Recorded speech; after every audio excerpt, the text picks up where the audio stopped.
Guys এই যে বাঘ ডাকছে দেখেছো, একদম সিচুয়েশনটা কিন্তু মিলে গেছে।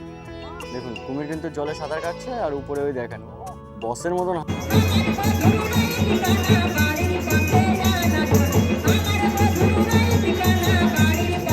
এরপরে যদি আপনারা আসেন তাহলে ভরা কোটালে কখনো আসবেন না। গুড মর্নিং, আজকে আমাদের সুন্দরবনের দ্বিতীয় দিন। তো আমরা এখন বেরিয়ে পড়েছি আমাদের হোটেলটা, এটাই বা হোটেল বলতে রিসর্ট, যেটা আপনজনে ছিলাম। তো মোটামুটি সবাই বেরিয়ে গেছে, আমরা একটু লেটেই যাচ্ছি। আমি আর ছোটদা একটু পেছনেই আছি, আর মোটামুটি সবাই চলে গেছে। তো আমি দেখাই সামনের দিকটা।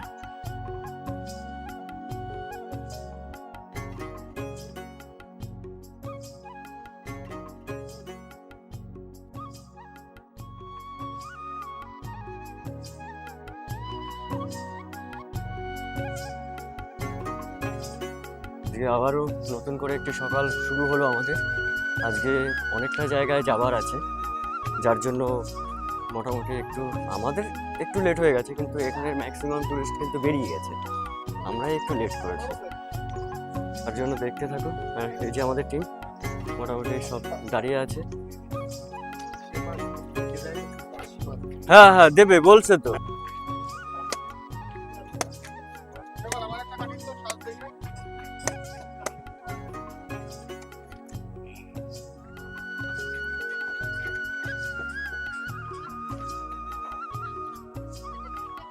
সকালবেলা ফ্রেশ একটা ড্রিঙ্ক।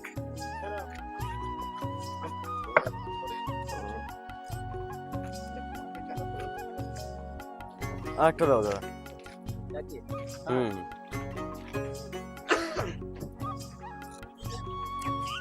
তো ঘাটে চলে এসেছি মোটামুটি।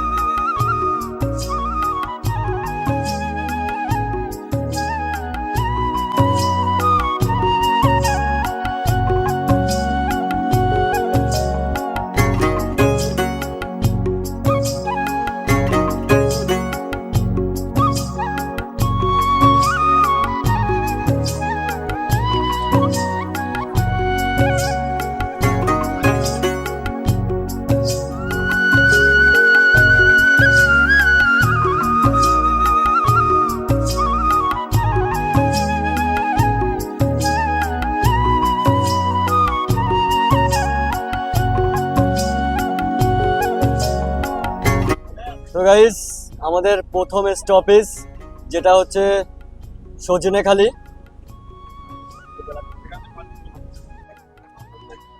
একসঙ্গে যাবে, ওই দাদা যাচ্ছে। এই দেখো ওই সেই কিছু কচ্ছপ আছে।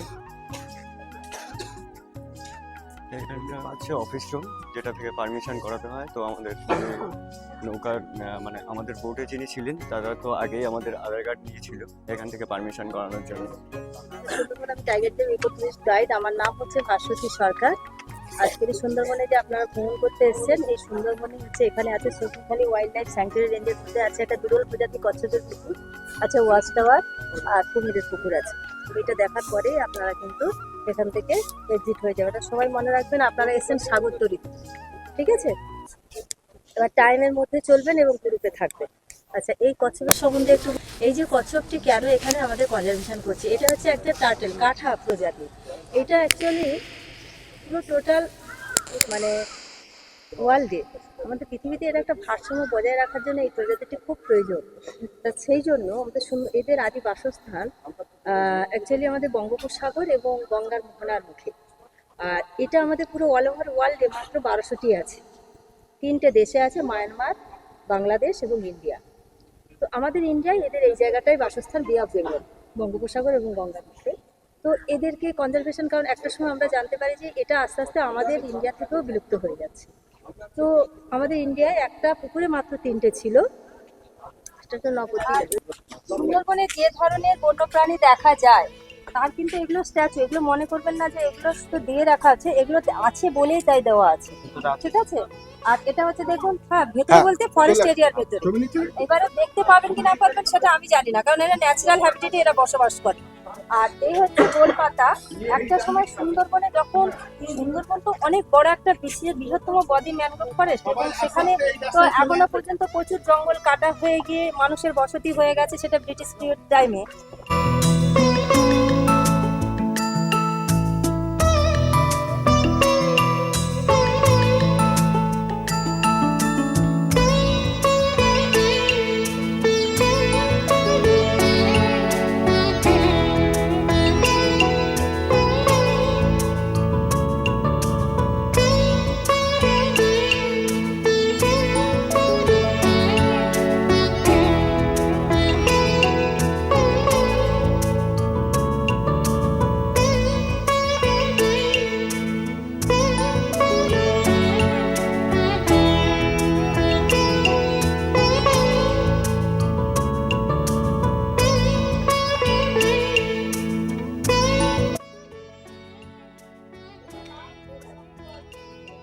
দেখুন, এটাই বলছিল যে বাটারফ্লাইয়ের মতন যথেষ্ট শক্ত, মনে হচ্ছিল যে খুব পাতলা, কিন্তু না,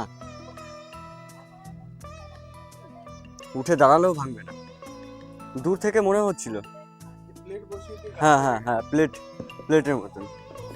আর যদি দেখেন কত সুন্দরভাবে স্ট্রাকচার হয়ে গেছে, মানে এত সুন্দর লাগছে যে বাটারফ্লাই যার জন্য বললো।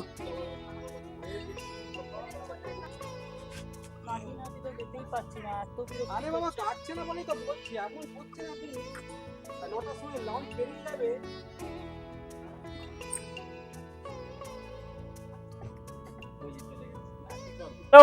বস, এই নিপু, নিপুন আরেকবার দেখা। তো আমরা উঠেছিলাম ওই পাশের ঘাট থেকে, আর আমাদের এই পাশের ঘাটে এখান থেকে উঠে মোটামুটি সামনের দিকে আগাবো। আমাদের বোট চলে এসেছে, আর আমাদের সজনেখালি স্টপটা ঘোরা হয়ে গেল। চলো।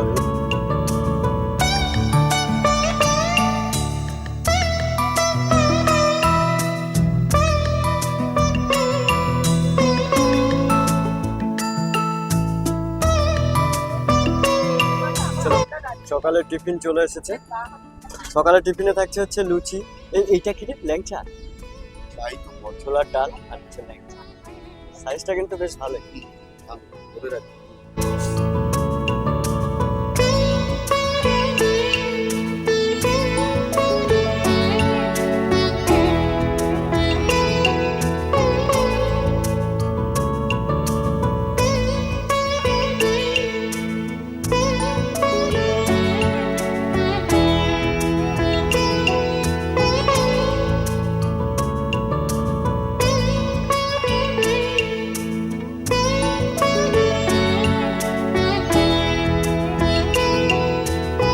হ্যাঁ, 102টা দ্বীপের মধ্যে 54টি মানুষের বসতি হয়ে গেছে। কেমন? যদি আপনি পশ্চিম প্রান্তে গঙ্গাসাগর আইল্যান্ড ধরেন, উত্তরে আছে বসিরহাট, টাকি, বনগাঁ, 54টি দ্বীপ ব্রিটিশ টাইম তার সময় মানুষের বসতি হয়ে গেছিল। বাকি 48টা দ্বীপ আছে যেটা টোটাল ম্যানগ্রোভ ফরেস্ট সাথে বন্যপ্রাণীরা বসবাস করছে। এই 48টা দ্বীপ, যার বর্তমান এরিয়া আছে 4264 বর্গ কিলোমিটার।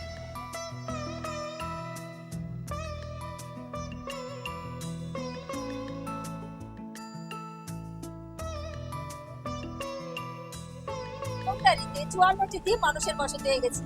এইবারে এই সুন্দরবনের দ্বীপের মধ্যে আপনার উত্তর 24 পরগনা ফরেস্ট যেটা আছে, বসিরহাট, টাকিহাট, ওই সাইডটা বলা হয় ডিভিশনাল ফরেস্ট। জায়গাটা 679 বর্গ কিলোমিটারটা উত্তর 24 পরগনার জেলার, আর দক্ষিণ 24 পরগনা আছে 2585। আর এটাকে আবার 3টে জোনে ডিভাইড করা আছে, কলস, মণিগ্রাম, হলদিবাড়ি, আপনাদের উত্তর 24 পরগনার মধ্যে পড়ে। বুঝতে পেরেছেন? গাইস, এটা আমাদের দ্বিতীয় স্পট, যেটা হচ্ছে সুদর্ণখালি।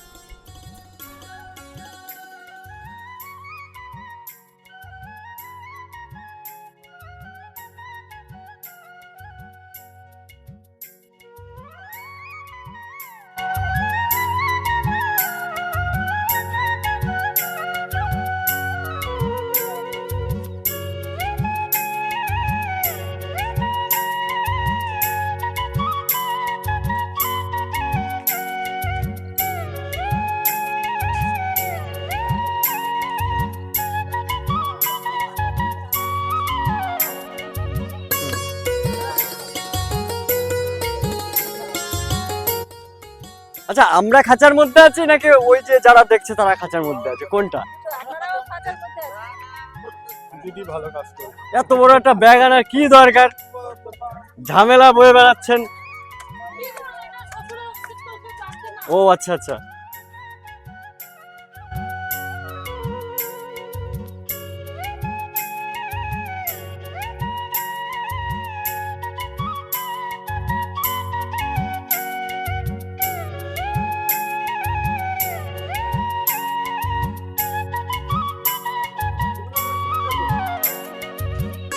এই সব জায়গায় একটা চান্স থাকে। দেখ বেশ, দ্বিতীয় স্পটটিও ঘোরা হয়ে গেল, আমরা ধীরে ধীরে চলে যাচ্ছি আমাদের বোর্ডের কাছে। তো অপেক্ষা করুন, নেক্সট স্টপটি কি আসতে চলেছে।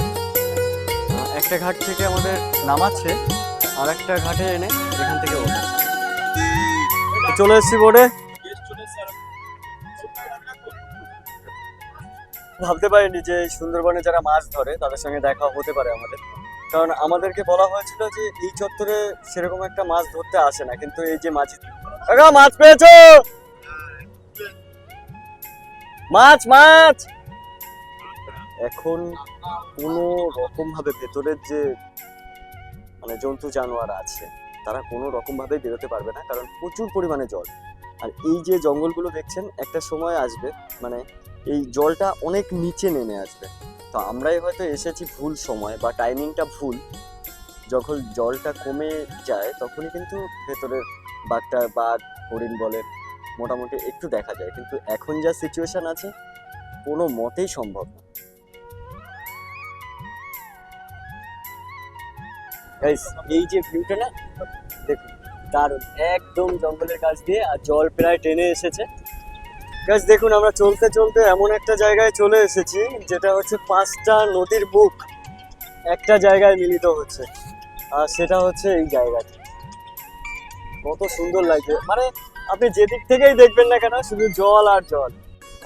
এগুলো এই যে সামনে যেগুলো দেখতে পাচ্ছেন এগুলো বোধহয় মৎস্যজীবী যারা মাছ ধরে, আমার তো তাই মনে হচ্ছে। আমি যদি একটু জুম করে দেখাই আপনাদের, এই দেখুন ছোট ছোট নৌকার মতো তারা কিন্তু হয়তো মাছ ধরছে এই জায়গাটা। আর এই জায়গাটায় এত সুন্দর ঢেউ হচ্ছে, মনে হচ্ছে যে আমরা সাগরে আছি, সাগরে যেরকম ঢেউ আছে ঠিক তেমনই একটা ফিল হচ্ছে। গাইস এটা আমাদের 3য় নম্বর স্টপেজ। এই জায়গাটির নাম হচ্ছে দোবাক। তো যাই হোক, আমাদের মেন যে মাদার বোটটি সেটা কিন্তু ঘাটে লেগে গেছে, আর আমাদের বোটটিও যাচ্ছে ধীরে ধীরে। নামার জায়গাটা কিন্তু খুব একটু ভালো না, সব কিন্তু লাফিয়ে লাফিয়ে নামতে হচ্ছে।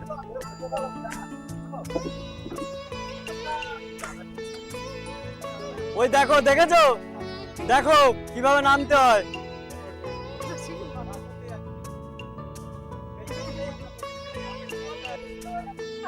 হচ্ছে দোবাকি ক্যাম্প, সুন্দরবন।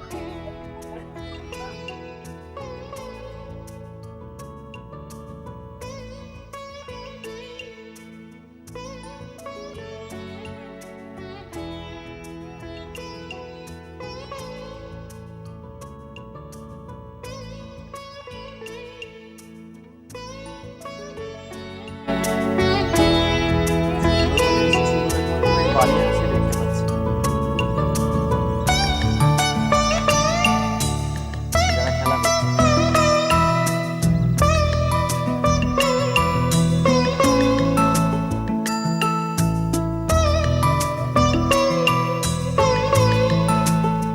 গাইস যারা সুন্দরবনে ঘুরতে আসবেন সবসময় মাথায় রাখবেন প্লাস্টিক বোতল এবং মদ কখনোই কিন্তু আনবেন না, কারণ এখানে কিন্তু ফুললি চেকিং হচ্ছে এবং সিল করা হচ্ছে প্রথমত বোটটাকে।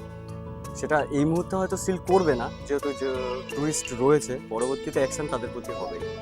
তো সাবধানে আসবেন, এটাই বলার। তো চেকিংয়ের কারণে কিন্তু অনেকক্ষণ আমাদের এখানে দাঁড়িয়ে থাকতে হয়েছে। তো আপাতত ছেড়ে দিচ্ছে। খুব সম্ভবত এই সোনার তরী থেকে একটা মদ আর প্লাস্টিক বোতল পেয়েছে, যার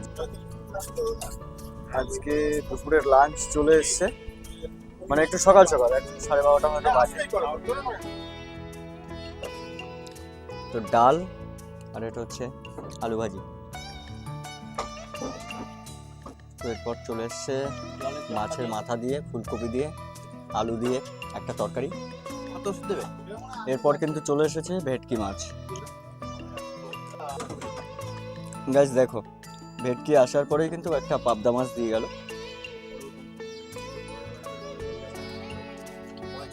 শেষ পাতে কিন্তু থাকছে চাটনি আর পাঁপড়। এটা আমাদের 4 নম্বর স্টপ। তো এই জায়গার নাম হচ্ছে ঝড়খালি। আর এতক্ষণ বাঘ দেখাতে পারেন, কিন্তু এইবার জেনুইন বাঘ দেখাবো। এটা কথা দিলাম। তো আমরা ঝড়খালি চলে এসেছি, বোটটা লাগার।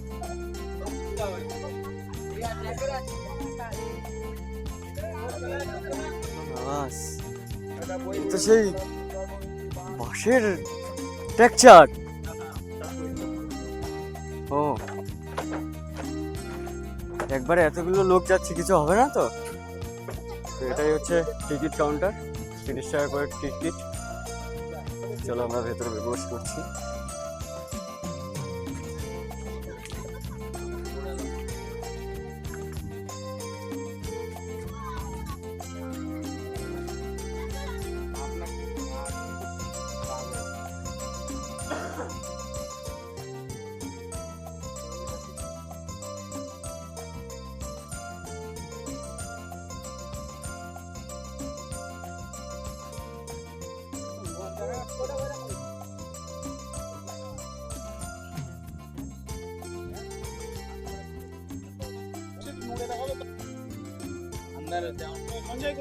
এই দেখো,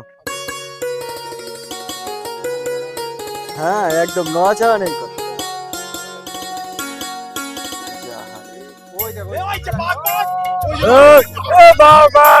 দেখো কুমির জলে, আর বাঘটা দেখো উপরে, এই যে সেটাই বললাম। এই শোনো, বসকে একটু ডাক দাও, একটু গর্জন করুক। উল্টো দিকে ঘুরে গেল।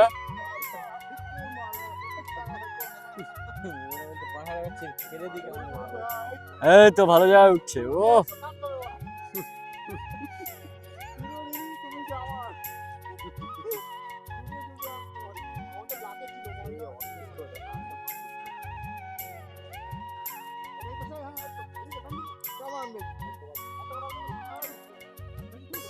ঘুমাতে চলে যাচ্ছে।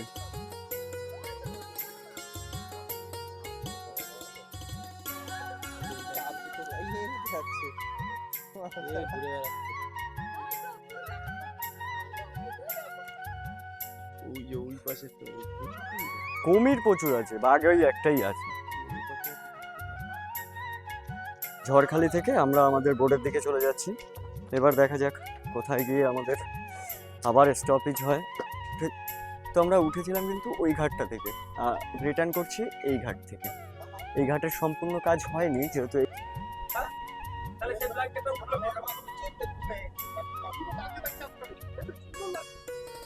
দেখুন চাঁদটা দেখুন একবার।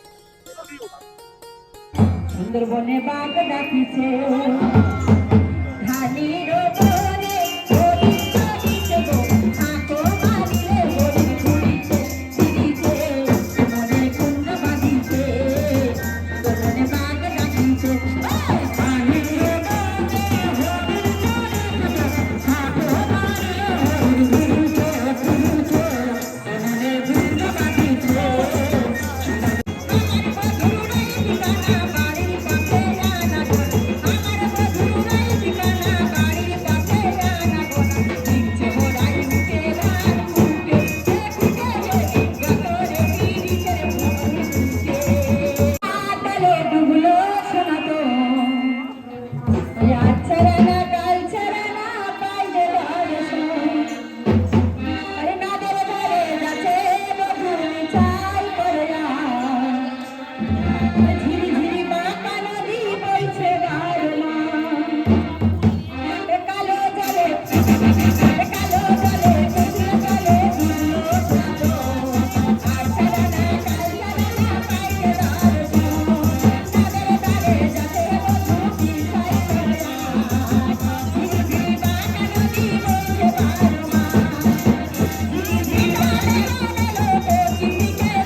মর্নিং।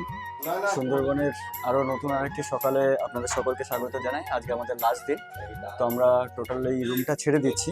তো চলুন, আজকে যেহেতু আমাদের লাস্ট দিন, তো আজকে আমাদের কোন কোন ডেস্টিনেশনে ঘোরায় তো সেটাই দেখা। তো আজকে বেলা করেই বেরোচ্ছি একটু, কারণ আমাদের খুব সম্ভবত 2:30টার দিকেই আমাদের ড্রপ করে দেবে। আজকে বেশি দূর হয়তো ঘোরাবে না, আর মোটামুটি সবাই চলে গেছে ঘাটে, আমরাই আছি, আমরাই একটু লেটে যাচ্ছি। তো চলুন, দেখুন আমরা কিন্তু এই হোটেলে আর ফিরবো না, কারণ যার জন্য আমরা কিন্তু সবাই মোটামুটি ব্যাগটা গুছিয়ে একবারেই বেরিয়ে গেছি, কারণ আমাদের ওখান থেকে বোটের থেকে নামিয়ে দিলেই একদম ক্যানিং গিয়ে ড্রপ করে দেবে। তো চলুন আজকে দেখা যাক কি কি দেখতে পাই, কারণ কালকে তো বাঘ দেখতেই পাইনি। এরপরে যদি আপনারা আসেন তাহলে ভরা কোটালে কখনো আসবেন না, কারণ এটা তিথি নক্ষত্র দেখে হয়। আপনারা যখন আসবেন তখন এটা একটু অবশ্যই মাথায় রাখবেন। যখন আপনি সুন্দরবনে আসছেন তখন অনেকটা আশা নিয়েই আসছেন, এটা তো স্বাভাবিক, যেটা আমরাও এসেছিলাম, কিন্তু এই বিষয়টা আমাদের মাথায় নেই যে ভরা কোটাল বলে কিছু একটা হতে পারে, যার জন্য জলের পরিমাণ অনেকটাই বেশি থাকাতে আমরা কিন্তু কোনো রকমভাবে বাঘের দেখা তো দূরের কথা, তারপর একটা কুমির পর্যন্ত দেখতে পারিনি। তো চলুন, আমাদের বোট হয়তো ঘাটে লেগেই গেছে। তো সকালবেলা যখন এসেছিলাম আমরা হাঁটতে হাঁটতে, তখন কিন্তু এত পরিমাণে লোক ছিল না এখানে। তো ডেফিনেটলি যত বেলা বাড়ছে তত কিন্তু লোকের এটাও বাড়ছে। অনেক কষ্টে ভিড় সামলে চলে এসেছি বোটের কাছে। আমাদের বোট লেগে আছে এখানে মোটামুটি। তো সকালবেলা টিফিন চলে এসেছে, একটা ডিম, লুচি আর ছোলার তরকারি।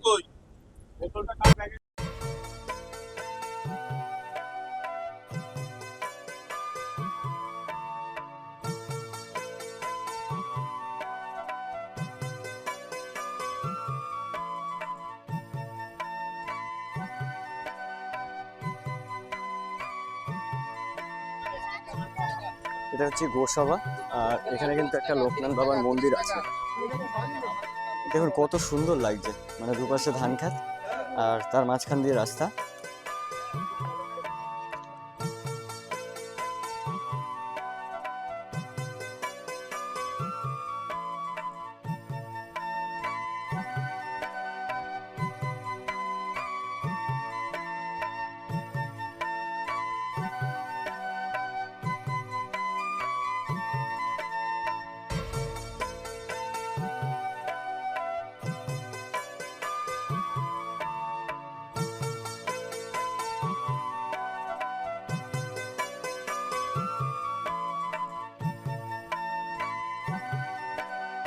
জলকে ভর্তি।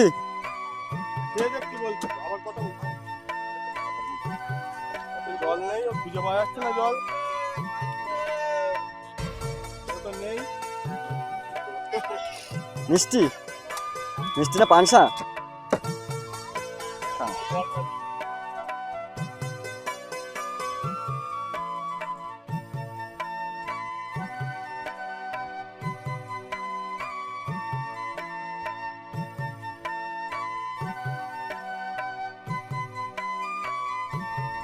আমরা একটু গোসাবা ফেরিঘাটে চলে এসেছি, আর আমাদের মোটামুটি 17-18 কিলোমিটার বাকি। এটাই কিন্তু আমাদের সুন্দরবনের শেষ লাঞ্চ।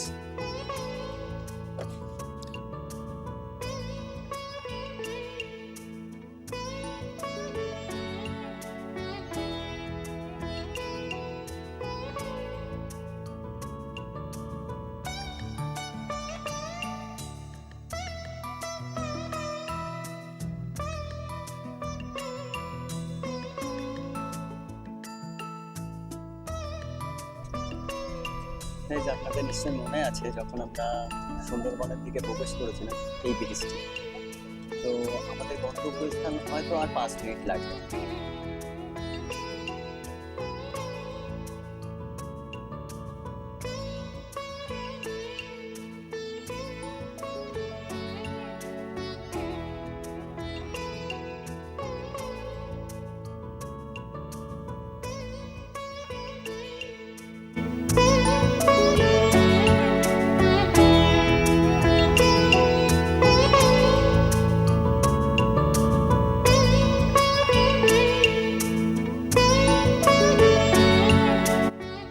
বোট টোটাল 2 দিন কাটিয়ে দিয়েছি এই বোটে। তো চলুন এবার ঘরে ফেরার পালা। গাইজ আমরা এসেছিলাম টোটো করে, ইভেন এখন আমাদের কিন্তু নিয়ে যাওয়া হচ্ছে অটো করে। তো এটা হচ্ছে ক্যানিং প্ল্যাটফর্ম, আর আমরা কিন্তু ক্যানিং চলে এসেছি। এখন শুধু বাড়ি ফেরার পালা। দেখুন ভিড় দেখুন, মানে টিকিট কাটার জন্য। আর আমরা তো অনলাইনে টিকিট কেটে নিয়েছি আগে, যার জন্য আমাদের এই লাইনটা দিতে হয়নি। তো গাইজ আমাদের ট্রেন ছেড়ে দিয়েছে ক্যানিং থেকে।